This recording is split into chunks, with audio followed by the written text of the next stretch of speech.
Understanding, Judging the Options, a guide to making choices in English. Hello, everyone. Welcome to our English language learning channel. Today, we're going to explore an interesting phrase that often pops up in conversations, discussions, and decision-making processes: judging the options. Understanding this phrase is key to mastering how choices are discussed in English.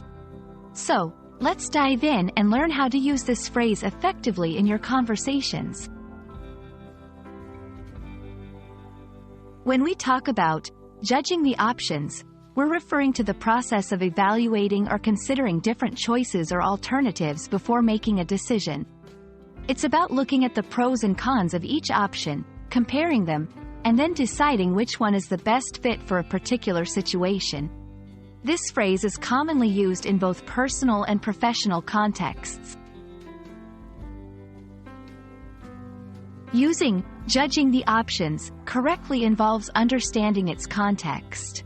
Let's break it down with examples. In decision-making, we need to spend some time judging the options before we decide on our next vacation destination. In problem-solving, there are several ways to approach this issue, so let's start by judging the options we have on the table. It's important to note that this phrase suggests a thoughtful and careful consideration, not a quick or impulsive decision.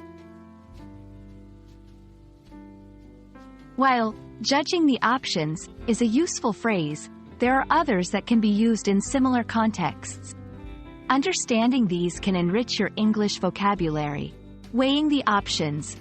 Very similar to judging the options, but with a slight emphasis on measuring the value or impact of each choice. Considering the alternatives focuses on understanding different possibilities before making a decision. Evaluating the choices involves a more analytical approach to look at the options available. Each of these phrases has its own nuance, but they all revolve around the process of making informed decisions. We hope this video has helped you understand the meaning and usage of the phrase, judging the options. Remember, making decisions is a crucial skill, and being able to talk about it effectively in English can greatly enhance your communication. Keep practicing, and don't hesitate to use this phrase in your next conversation or decision-making process. Thanks for watching, and see you in our next video.